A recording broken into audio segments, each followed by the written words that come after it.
capire come si possa immaginare la cooptazione di Futuro e Libertà, di un partito che è nato sfogliando un album di famiglia, la cui prima fotografia è quella di Giorgio Almirante.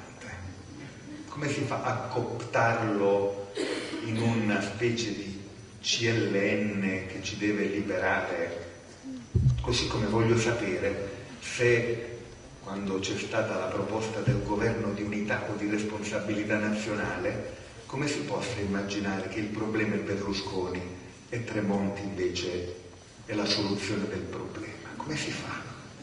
Io voglio capirlo, perché non l'ho capito e perché non capisco niente della politica, veramente, perché io, che volete, non sono un narratore.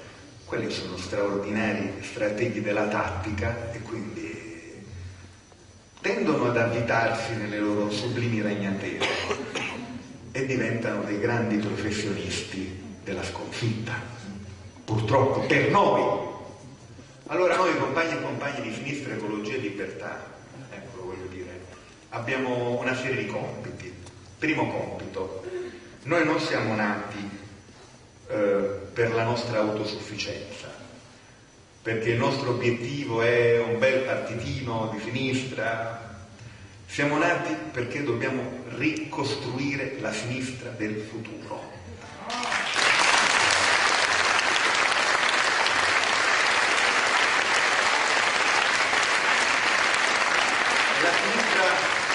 La sinistra del futuro deve essere programmaticamente orfana di boria di partito, una citazione di Gramsci. Deve essere predisposta alla curiosità, al dialogo, a vivere la pluralità delle differenze come un arricchimento vero.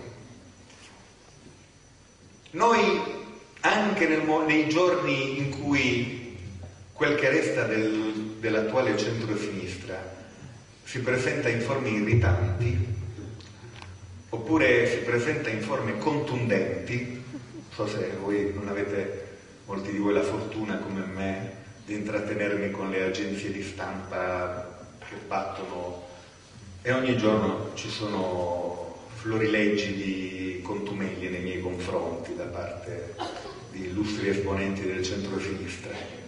Non bisogna farsi un cruccio di questo.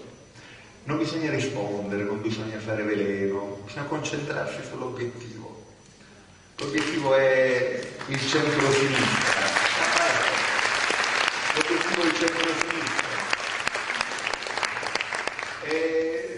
L'obiettivo è la ricostruzione dello spirito pubblico in questo paese, di un ethos pubblico, di un'idea di decenza.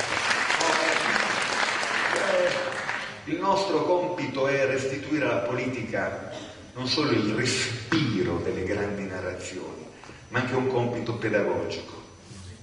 Vedete, compagni e compagni, noi dobbiamo programmaticamente rifiutare la rissa, o rifiutare anche di emulare il peggio del berlusconismo. Cioè, abbiamo perso i contatti col popolo, e comincia a dire parolacce, perché chissà perché si immagina. Dobbiamo evitare la cifra culturale dell'egemonia del centrodestra e il lessico plebeo, quel plebeismo piccolo borghese che si sente a cavallo, per esempio nella capitale, tra le borgate e la borghesia dei ministeri, quel plebeismo della semplificazione, delle parolacce facili. Non si cambia il mondo con una parolaccia. Noi abbiamo bisogno di ricostruire una cultura della complessità e di sapere che dobbiamo immettere dentro la scena pubblica l'eleganza di una passione nuova, l'eleganza di una passione nuova.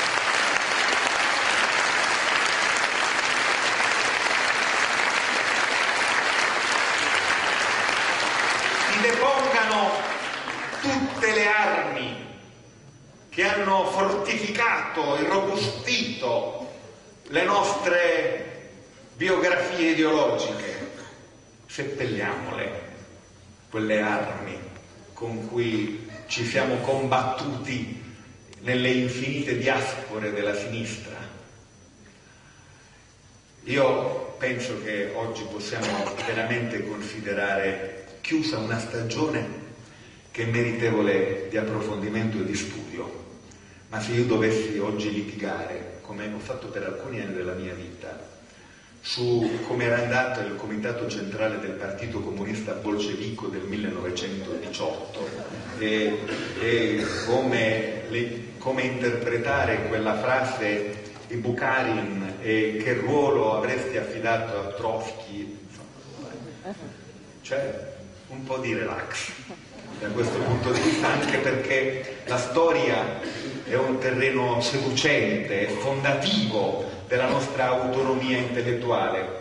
Noi dobbiamo possedere criticamente gli elementi fondamentali della storia, ma la storia di oggi è piena anche di implicazioni inedite che ci chiedono uno sforzo di curiosità e di conoscenza supplementare, con novità straordinarie.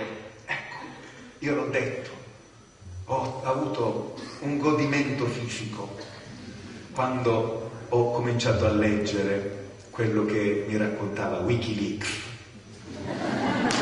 E Assange lo considero un eroe del futuro, lo dico seriamente, perché questo è veramente il pensiero di congedo, perché io credevo che saremmo rimasti fregati, che Tecne avrebbe divorato come un cannibale Logos, che la tecnica avrebbe soppiantato qualsiasi etica. Ero terrorizzato dalla prefigurazione orwelliana di un futuro in cui il potere, un potere concentrato, potesse avere un livello di controllo sociale spinto fin dentro la intimità degli individui, no? Ed ero molto preoccupato. Poi nel 2001 a Genova e dintorni ho cominciato a rendermi conto che in realtà lo sviluppo tecnologico e la rete, come poteva servire per i pescatori del capitale finanziario internazionale per prenderci a noi come tanti pesciolini, però poteva essere usata anche da tutti questi pesciolini per capovolgere la barca, per fare, per dare qualche svolta inedita alla storia del mare. Wikileaks è improvvisamente Orwell capovolto. Noi che vediamo dentro le segrete stanze dei potenti, no? Voi ci immaginate, per noi che da 36 anni ci chiediamo chi ha ammazzato la gente di Piazza della Loggia il 28 maggio del 74 a Destra, no? Noi che ci chiediamo chi ha rubato la borsa con i documenti di Paolo Borsellino immediatamente.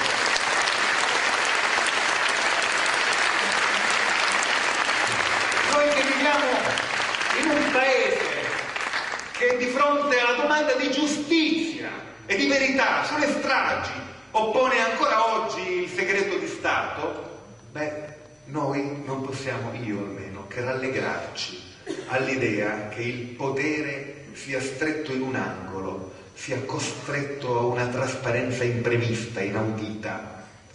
E allora penso che dobbiamo gioire di questo, compagni e compagni, mescolarci.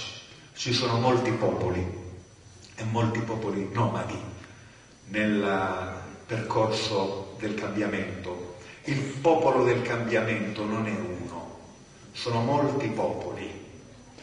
Impariamo a convivere con altri popoli e a avere di nuovo il gusto di rimetterci in cammino.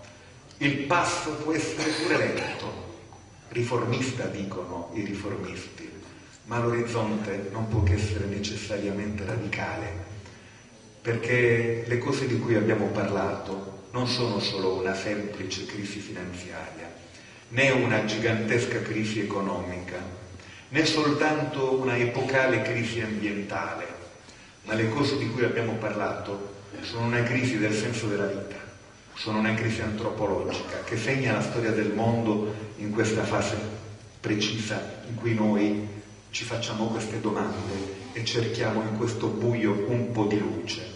E allora la luce la dobbiamo cercare in tanti, provando a rispettarci, a essere gli uni degli altri curiosi e ad affidarci tra di noi. Proviamo a dissequestrare la politica che è stata privatizzata. Ecco il segreto numero 1 del berlusconismo, la privatizzazione della politica, che ha ridotto la politica all'esercizio di autorità di leader e alla tifoseria dei popoli.